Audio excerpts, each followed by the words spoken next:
ரசம் தாளிப்பவுது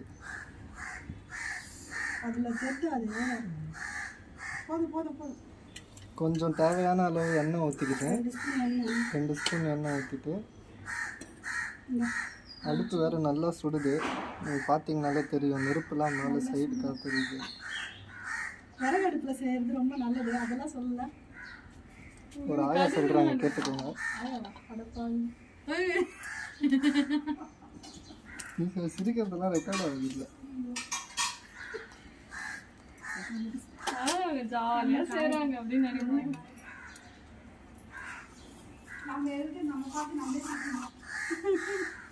so இப்போ பார்த்தோன்னா நம்ம தேவையான பொருள் என்னென்ன போடுறோன்னா, கடுகு 1 ஸ்பூன் போடுறோம். கடுகு போட்டு அடுத்தது எப்போ போடணுன்னா, அது நல்லா வெடிக்கணும். வெடிக்கும் போது டப் டப் டப் டப்னு சத்தமாக கொஞ்சம் வரும்.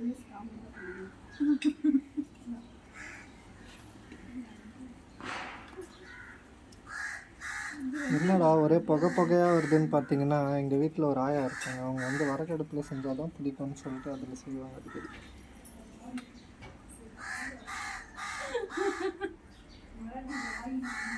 எங்களெல்லாம் அழுவ வச்சு பார்க்கணுன்னே அவங்க அந்த மாதிரி செய்கிறாங்க. இன்னும் இந்த ஆவி கண்ணில் பட்டு தனியாக ஊற்றுது.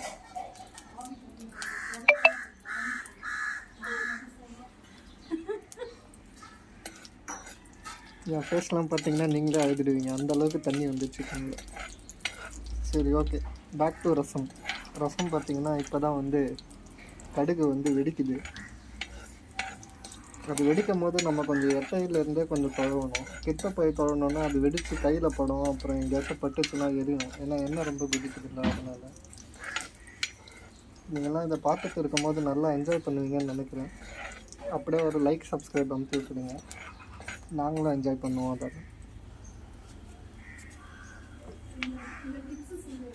அடுத்தது பார்த்தீங்கன்னா நம்ம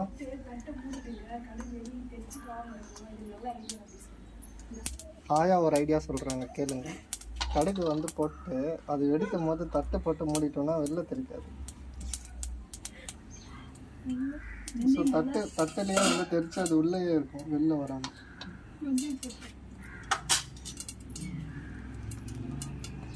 ஸோ இது வரைக்கும் என்ன நடந்துட்டுருக்குன்னு பார்த்தீங்கன்னா, நாங்கள் சும்மா மொக்கை தான் போட்டுன்னு இருக்கோம். ரசம் அடுப்பு பற்ற வச்சு கடுகு வெந்தயம் இந்த 2 தான் போட்டோம். அதை தாண்டி மொக்கை தான் போட்டோம், பெருங்காயம் போட்டோம். Thanks for the tips.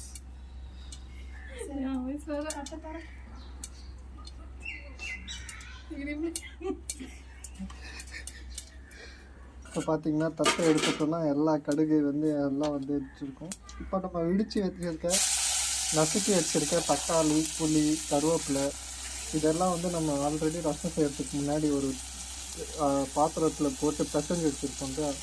அந்த சக்கையை வந்து இதில் போட்டு அதை லைட்டாக வதக்கணும்.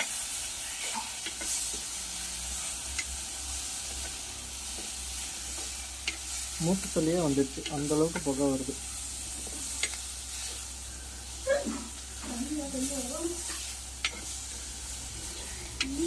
ஓகே, இப்போ பார்த்தீங்கன்னா அது நல்லா ஃப்ரை ஆகிடுச்சு. இதில் வந்து கொஞ்சம் உடம்பும் போட்டுக்கணும். உடம்பும் இல்லை, வேப்பம்பூ. இந்த வேப்பம்பூ என்னன்னு பார்த்தீங்கன்னா நிறைய மெடிக்கல் பெனிஃபிட்ஸ்லாம் இருக்குது. இது வந்து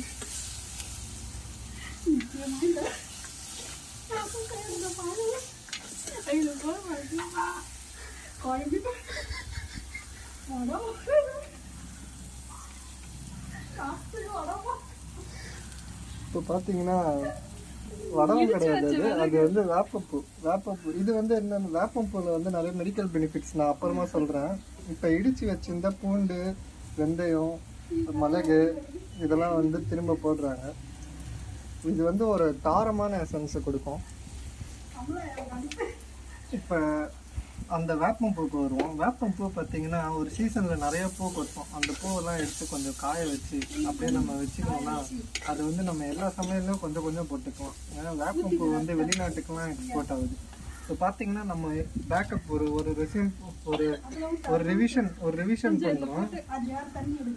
ரிவிஷன் பண்ணுறோம். இது வரைக்கும் நம்ம என்னென்ன போட்டிருக்கோம்னா வெந்தயம், அடுப்பை பற்ற வச்சு நம்ம வந்து கடுகு போட்டோம். கடுகு பொரிஞ்ச உடனே வெந்தயம் போட்டோம். அது ரெண்டுத்துக்கும் முன்னாடி கொஞ்சம் எண்ணெயை போட்டுக்கணும்.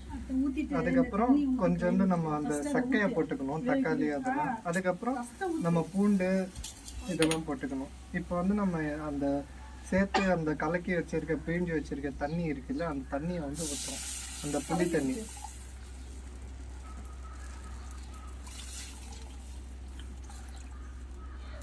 ஸோ இப்போ வந்து புளி தண்ணி ஊற்றியாச்சு. அந்த பாத்திரத்தில் கொஞ்சோண்டு ஒட்டின்னு இருக்கும், அதனால அது வந்து கொஞ்சம் தண்ணி ஊற்றி கலக்கி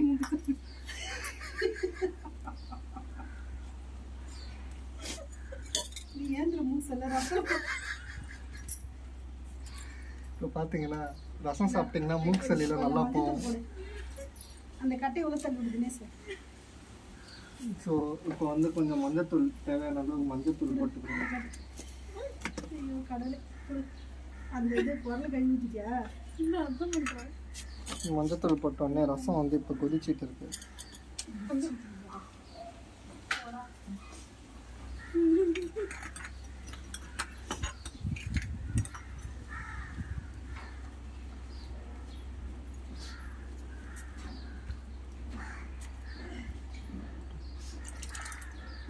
நம்ம இடித்து வச்சுருந்தோம்ல ஒரு உரல், அதில் கொஞ்சோண்டு ஒட்டிகிட்டு இருக்கும். ஸோ அதில் கொஞ்சம் தண்ணி ஊற்றி அதையும் சேர்த்து இதுலேயே கொத்து போட்டுடணும்.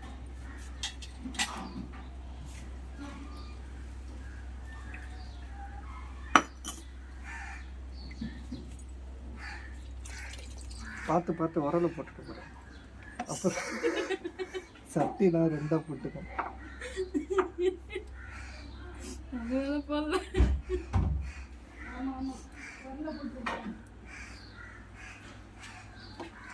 மூச்சு எரியுது. இல்லை எரியவே இல்லை, புகை தான் வருது.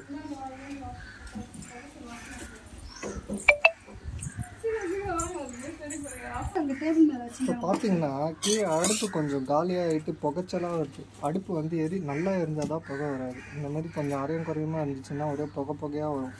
கண்ணு தண்ணி வரும், மூக்கில் சளி வரும்.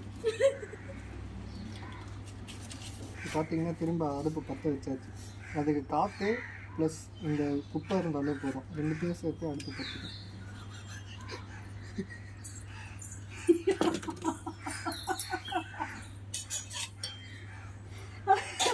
பாத்ரூம் வந்து குப்பையை வச்சு குப்பைனா ஒன்றும் இல்லைங்க, இந்த தேங்காய் மேலே உரிக்கிறோம்ல அது, அப்புறம் நம்ம வேஸ்ட்டு கட்டைங்க, வேஸ்ட்டு பேப்பரு, இது எல்லாமே ஒரு குப்பை தானே. குப்பையை ரீயூஸ் பண்ணிக்கிறோம், அவ்வளோதான். குப்பையை வெளில எரிக்கிறதுக்கு பதிலாக அடுப்பாக எரித்து அதிலே சமைச்சு அந்த குப்பையில் சமைச்சதை சாப்பிட்றோம், அவ்வளோதான். நீ இதெல்லாம் போட போறியா? அதில் கொத்தமல்லி விட இந்த டப்பா கடலை இந்த பையன் நீங்களே பார்க்கலாம், புகை வந்து சுத்தமாக நின்றுடுச்சு. ஏன்னு கேட்டிங்கன்னா அடுப்பு எரிஞ்சிடுச்சு, அவ்வளோதான். இதை பார்த்தாங்கன்னா சூப்பராக காமெடியாக இருக்கு. மூணு சேர்த்தோம்னா இதை பார்த்தா இப்போ கொஞ்சம் நீங்கள் டேஸ்ட் பண்ணிக்கணும். ரசம் எப்படி இருக்குன்னு உங்களுக்கே தெரியும், இதை நீங்கள் டேஸ்ட் பண்ண முடியாதுல்ல. அதனால நீங்களே டேஸ்ட் பண்ணி எது குறையாக இருக்கோ அதெல்லாம் போட்டுக்கோங்க. காரம், உப்பு இதெல்லாம். புளி குறைவாக இருந்துச்சுன்னா புளி போட்டுக்கோங்க. உங்களுக்கு எப்படி ரசம் வேணுமோ அப்படி வச்சுக்கோங்க. நீங்கள் ரசம் செய்கிறது எப்படின்னு பார்த்தீங்கன்னா வேறு யூடியூப் சேனலில் கூட இருக்கும், அதை கூட பார்த்துக்கலாம்.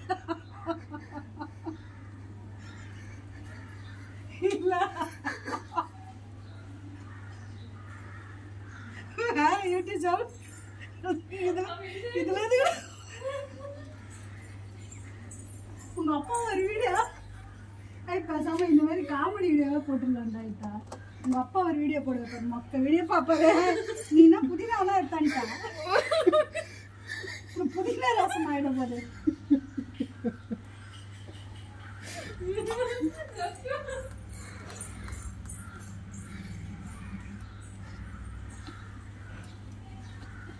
நான் வந்து ரசத்தை இறக்க போகிறோம். இறக்கிறதுக்கு முன்னாடி கொஞ்சோண்டு அதில் கொத்தமல்லி போட்டுக்கணும். கொத்தமல்லி போட்டுக்கணுன்னா ரசம் வராது.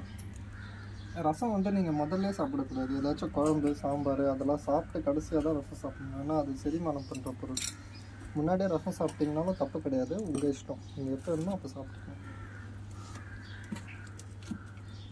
அவ்வளோதான், இப்போ ரசம் ரெடி. தேங்க்யூ. எதுனா டவுட் இருந்தால் நீங்கள் கமெண்ட் பண்ண முடியாது, ஏன்னா நாங்கள் கமெண்ட் ஆஃப் பண்ணி வச்சுடுவோம்.